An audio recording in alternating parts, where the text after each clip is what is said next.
General Tracy Norris stand behind us, and the Texas Military Department will be filling in those gaps for the communities that can't do what has already happened here in Corpus. We want to continue to push vaccine. The one thing we constantly hear and that we consistently strive for is more and more vaccine. The more vaccine we get, the faster we can go, the more focused we can be, and the faster we can put this behind us, Governor. Thank you very much. You mentioned somebody very important, and that is General Tracy Norris. General, why don't you raise your hand so they can see who you are. She is the general in charge of the National Guard in the state of Texas, doing a very effective job of dealing with the winter storm, a very effective job of dealing with helping to respond to the COVID-19 challenge, as well as so many other challenges. And we appreciate both you, but also every member of the Texas National Guard. Next, we have Chief Rocha. I think you're next. Thank you very much, Governor, and also Chief Kidd. I want to welcome you to Fire Station 18 with the Corpus Christi Fire Department. And I have to tell you, there are so many people to recognize for the City of Corpus Christi's SOS program, Saving Our Seniors. First, I want to recognize our Mayor, Paulette Guajardo, who has been so instrumental in the development and execution of the SOS program. The success of the program is predicated on the ability to access vaccine, and our mayor has made sure that the SOS program has what is needed to deliver and administer vaccine. Thank you, Mayor. Also, our County Judge, Barbara Canales, along with our Health Department Director, Annette Rodriguez, have also engaged the state to bring vaccine here to Corpus Christi and to Nueces County. The partnership between our civic leaders has delivered to the city and the county vaccine so desperately needed. Our state legislative delegation has also been accessible and helpful in this vaccination endeavor. I want to thank Representative Todd Hunter, Representative Abel Herrero, and our Senator Chuy Hinojosa, and the entire Texas legislature for their leadership and their support. Lastly, I want to acknowledge the tremendous teamwork by the firefighters from the Corpus Christi Fire Department who have worked long hours to deliver vaccines to our homebound seniors. Over 2,000 doses have been administered, and we are now delivering our second doses.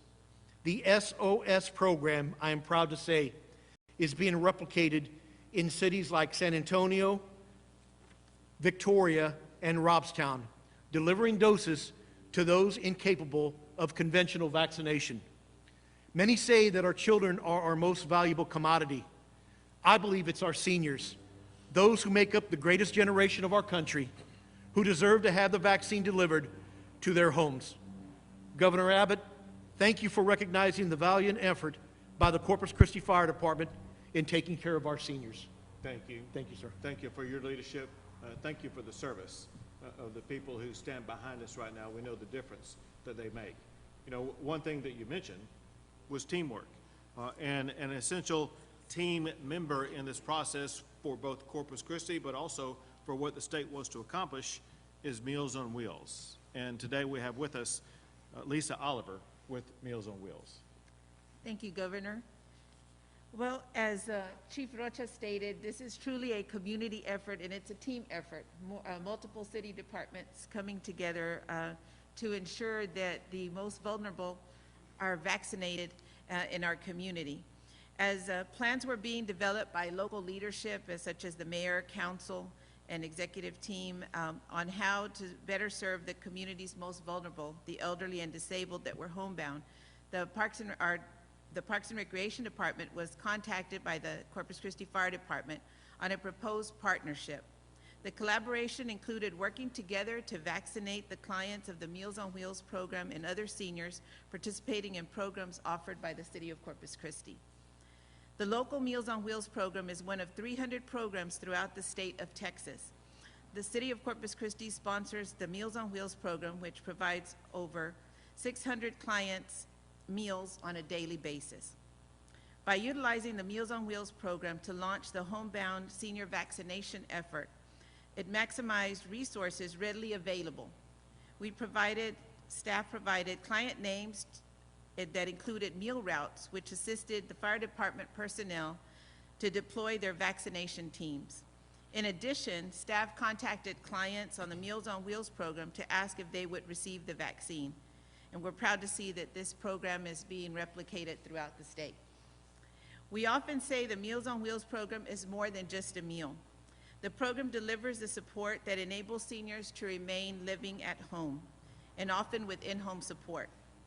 The benefits of the home-delivered meal programs throughout the state and nation include reducing malnutrition by providing healthy meals, the human connection, daily contact with others, such as the governor was referencing that his wife provides as a driver, also improving the client's health, as previously stated, may reduce hospitalizations and decrease the length of stay and helping to maintain their health. And now we're proud to say includes receiving in-home preventive measures such as the COVID vaccine to improve their health.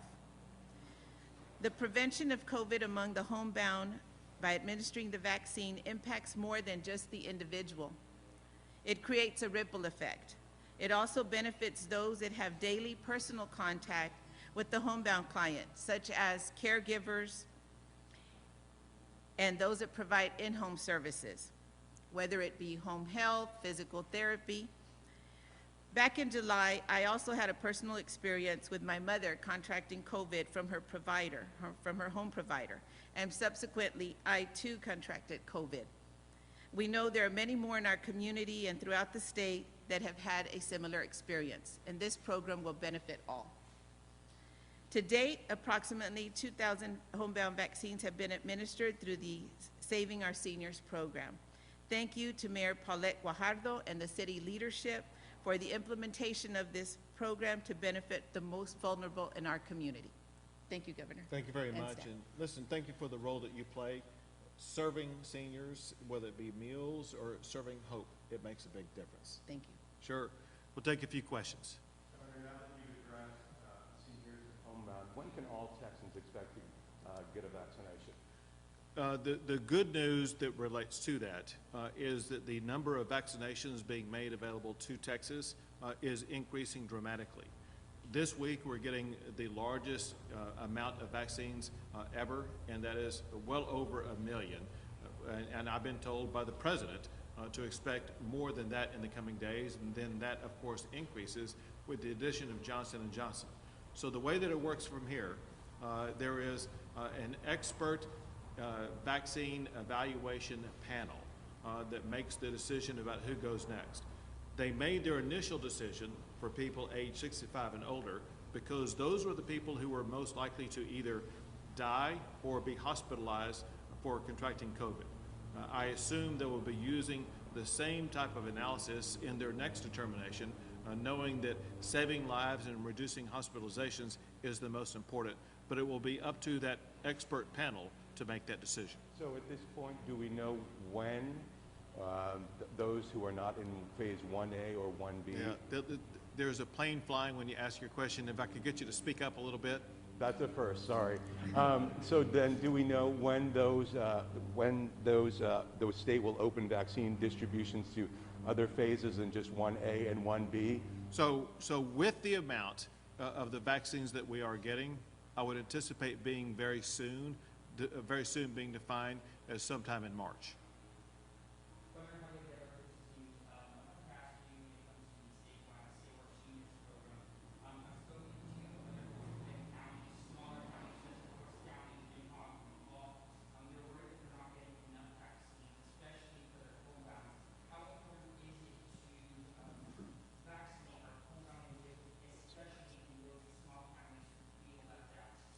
It's absolutely essential that we provide vaccines to what I will categorize as the less populous counties.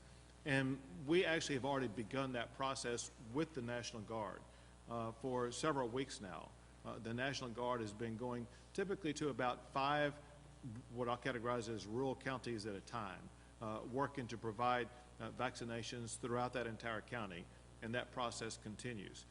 That said, Chief Kidd may have more to add to it because he's been one of the organizers and implementers of this program. I just want you to know, especially for the people in those counties to know, that we know about their concern, we know about their need for these vaccines.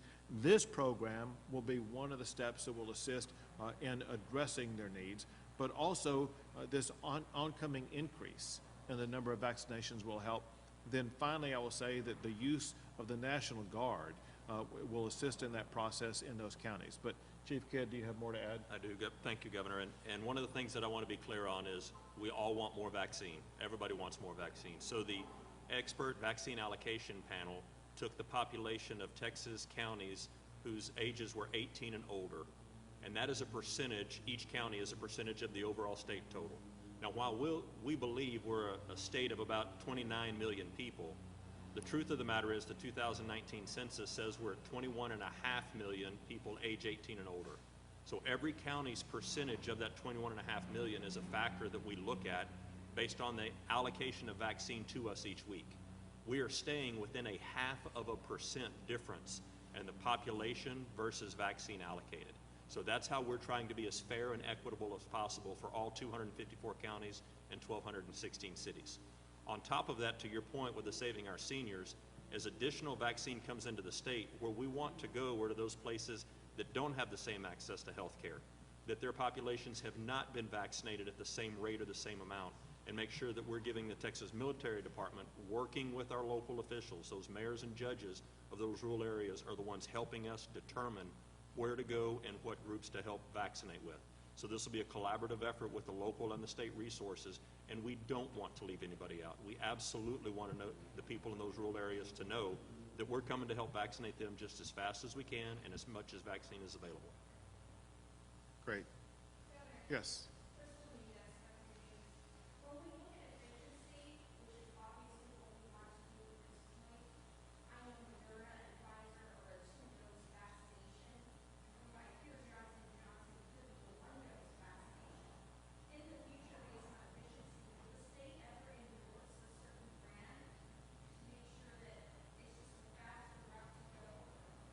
Well, one thing that we've already discussed is that if the Johnson & Johnson vaccine works effectively for seniors, meaning that age group, then we think that it would be most efficient when we are going to homebound seniors to provide the one-shot vaccination as opposed to 2 shots, so that we would not be making 2 trips to homebound seniors.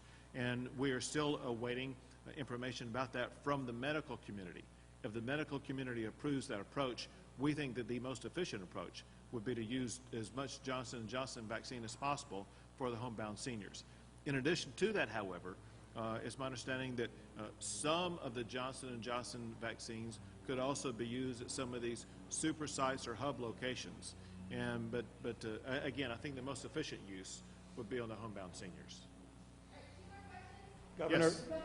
We'll come back to you, sir.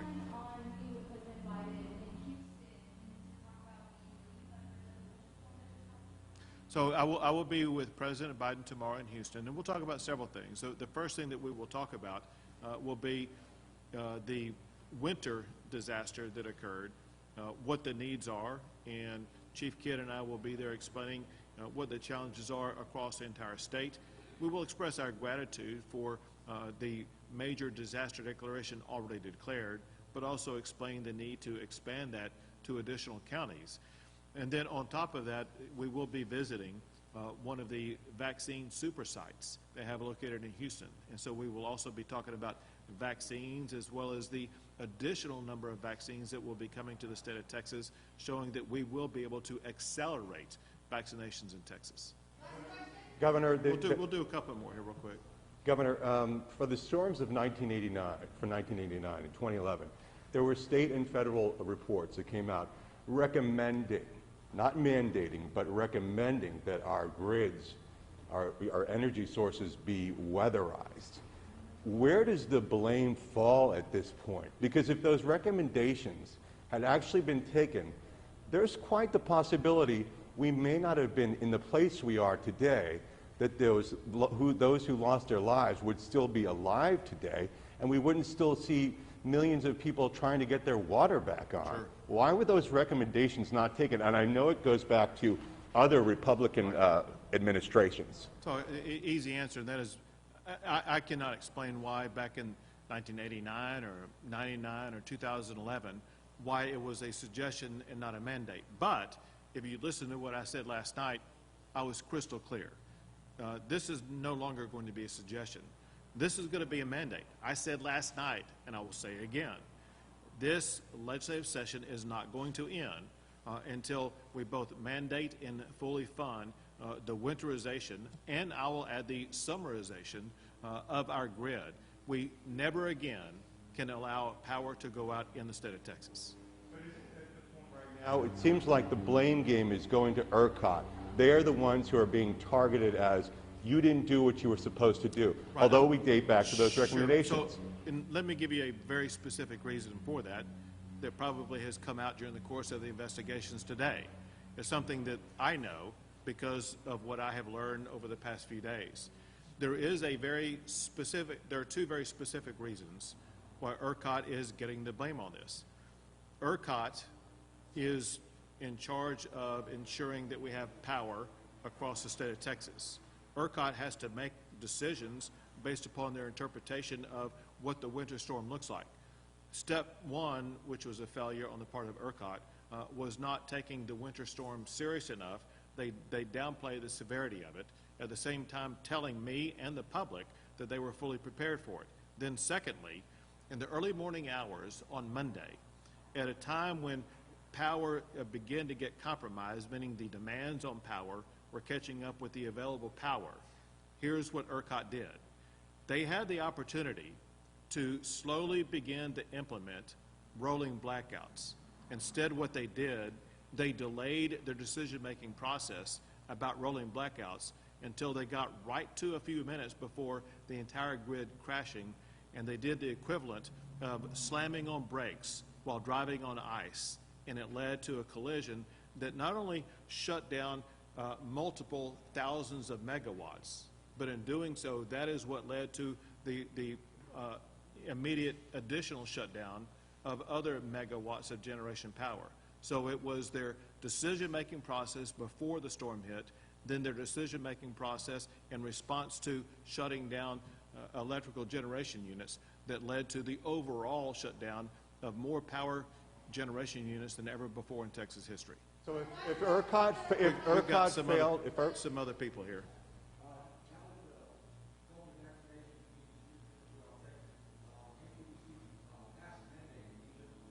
Great question.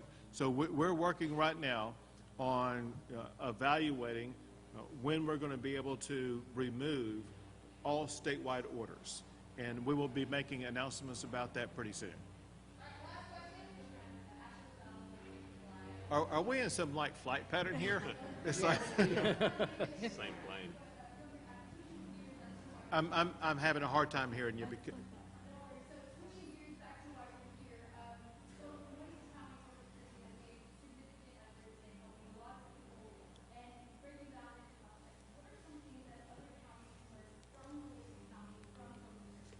so one thing that Corpus Christi and Nueces County did extremely well is called collaboration. And so you have city leadership, county leadership, working with state and local officials, but importantly, working in collaboration with the fire department, with organizations that really connect with the senior population, such as Meals on Wheels. People working together like that always leads to better results. And I'll add, because I cannot underscore enough, the biggest challenge in trying to vaccinate seniors is having access to information about where those seniors are, and having organizations like Meals on Wheels identify where they are really helps that process. And that's what we want to make sure that we replicate, whether it be Meals on Wheels or other local nonprofit organizations that can help us identify where the seniors are. We will have the personnel that can provide the vaccinations. We will have the vaccinations. Now we're working on the strategies like Corpus Christi has done in counties across the state of Texas to make sure we can identify where those seniors are and then quickly get them vaccinated. Thank you all.